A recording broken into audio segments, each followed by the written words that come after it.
Visionaries simply operate from the visionary position, and sometimes that's all that's needed. If the vision is inspiring enough and the visionary believes it and is in conviction about it, then they mobilize people to climb. Can I say something? Yeah. So for me, my experience, like writing the book, I think that sometimes there's like, I'm going to write a book. There's the difference between like what you were doing earlier and our personal life and that journey, which is like, yeah, you're doing it alone. Like, you got to do it. There's no other choice. Yeah. You know, and sometimes when you have a vision or a project, it's like, it does involve other people. And you don't want people to get halfway up and have to waste half their life and run down. So it's like, it's that whole initial visioning in the beginning and going, okay, we're a team. We're climbing this mountain. Like, is everyone ready? Like, do you know what this is going to take? And like building that trust and that intention. Yeah. And then, of course, once you get on it, yeah. So there is that, yes. And there's also a visionary that says, are you with me? Because I'm climbing. There is. Are you with me? Too, and because sometimes at the base of the mountain, everybody's like, yeah, okay, yeah, we know. But just after I do this, I'll come back. Don't worry, I'll come back and climb. The other one's like, yeah. And the other one's like, yeah, I'll be back. I mean, yeah, I'll be back. And like, I just have to do this one thing, earn a little more money or complete this other project or finish this relationship or whatever. After this, I'll come join you. And then there's some that are like, sure, and it's like, but who's climbing first? Who's really climbing? And courage is contagious, right? So if everybody's kind of like, well, geez, I mean, especially towards the top, it's a nice freaking wall. I mean, up to about 80%, it looks pretty, it's still steep, but that last 20% is a freaking ice wall, straight up, with an overhang at the end, And it's like, you're right. No, but guys, at the top, it's going to be amazing. Do you know what you're in for? Are you ready? Is everybody ready? It's like you can never really get the true conviction, especially when nobody's even started climbing or nobody's really taking the lead on being the courageous one. And so this brings me to my second point, which is there's the visionary leader, and some visionary leaders just paint the vision and that's it. Top of the mountain, there it is. Everybody, you know what to do. If you climb long enough and hard enough, you'll eventually get there, and I'll be here holding the vision. Let's do it. That relationship sometimes works, sometimes doesn't. Then there's the visionary, inspirational, leading the way leader. Guys, here's the mountain. I got it here. I zoomed out. I know where the mountain is. Okay?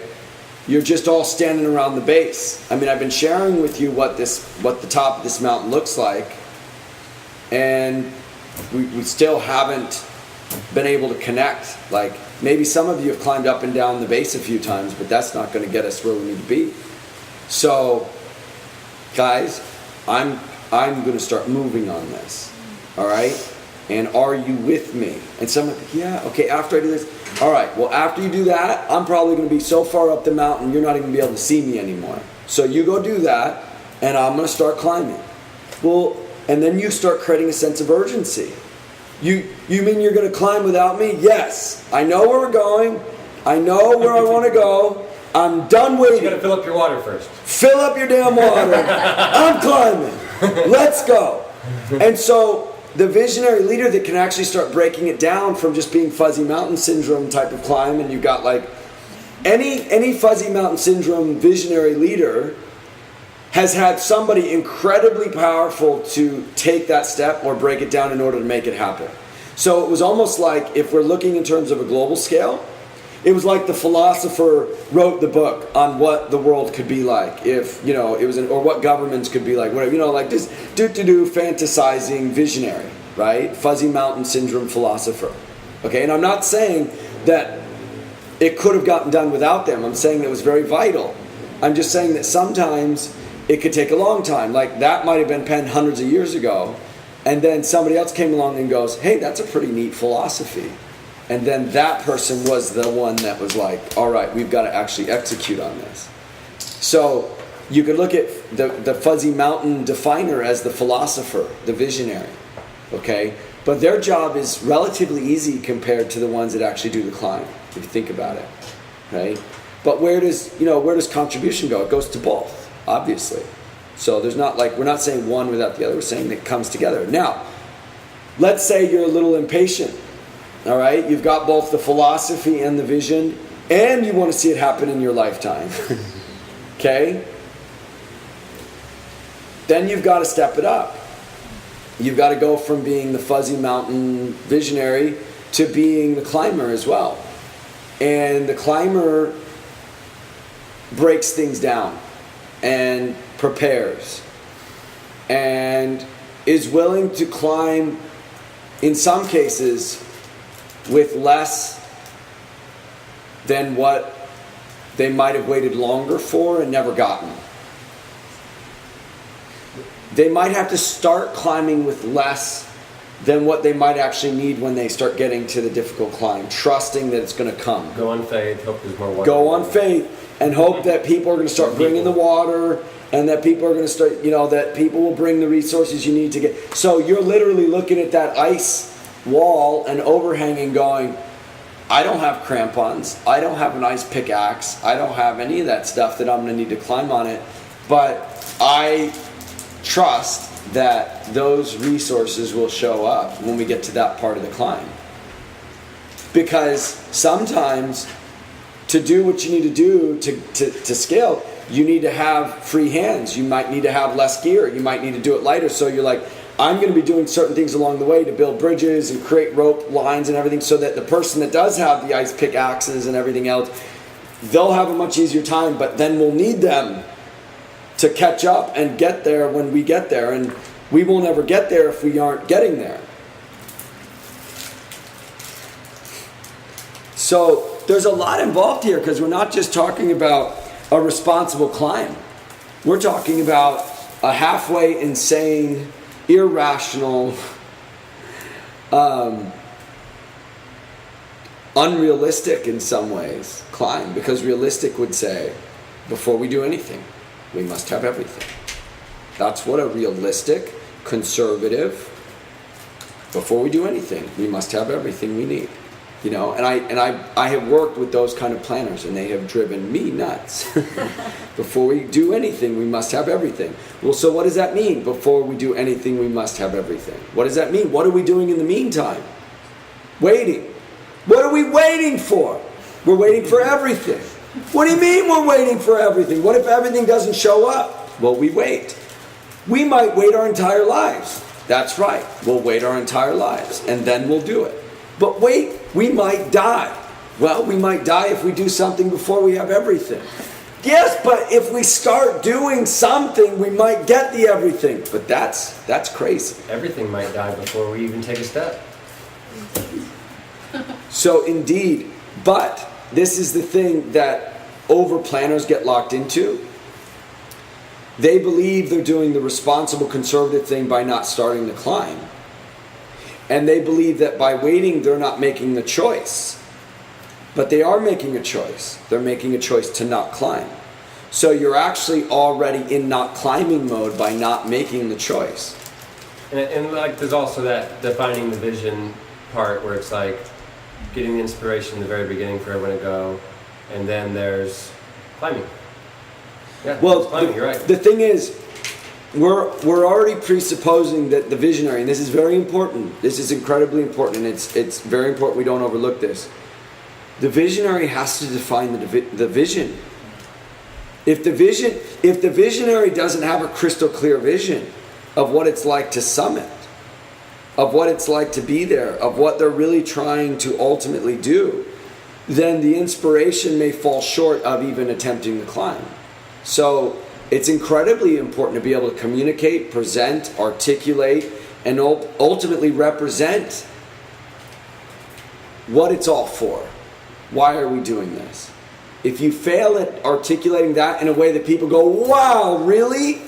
If you don't get that, wow, really, like, let's do this, then you don't have the juice that you need to really assemble, organize, and possibly bring together everyone. So even though you might start the climb, you're like, guys, well, I'm going to do this, and this is fuzzy, whatever you're saying, like, I'm going to climb this, and they're not even really sure what they're doing. They're like, you go do that, buddy. See you later. Let us know how it is, you know? And so you're like, guys, don't you realize, like, you're shouting, like, don't you realize what this means? And they're like, actually, no. Like, no, we don't. So it's hard to get behind a leader just because they're, you know, because the next definition of someone who goes off and does their own thing could either be a loner or a crazy person. And there's more people at the bottom than there are on the mountain already. You might be the only one on the mountain. Might be the only one. You might be the only one on the mountain. You might need more people on the way, higher up. You might not.